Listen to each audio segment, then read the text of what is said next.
धोती पहनने वालों को कोट पहनना मेरे बाबा साहब ने सिखाया। तुम्हारे बाप में दम नहीं था संविधान लिखने का, तभी तो हमारे बाप से लिखवाया। वास्तविकता के साथ जागो।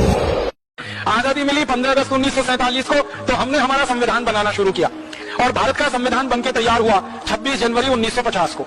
इसके लिए एक संविधान सभा का निर्माण किया गया। उस संविधान सभा में 296 सदस्य थे, जिन्होंने 11 महीने और 18 दिन काम करके संविधान तैयार किया। तो बहुत बार मेरे मन में ये आता था कि मात्र 11 महीने 18 दिन के समय में इतना मोटा संविधान कैसे बना लिया हमने। इसको बनाने में तो ज्यादा समय लगना चाहिए। जब खोजना शुरू किया तो पता चला कि संविधान में हमने कुछ खास नहीं बनाया। अंग्रेजों ने एक कानून बनाकर हमारे देश में छोड़ा हुआ था, उसी को हमने भारत का संविधान बना लिया।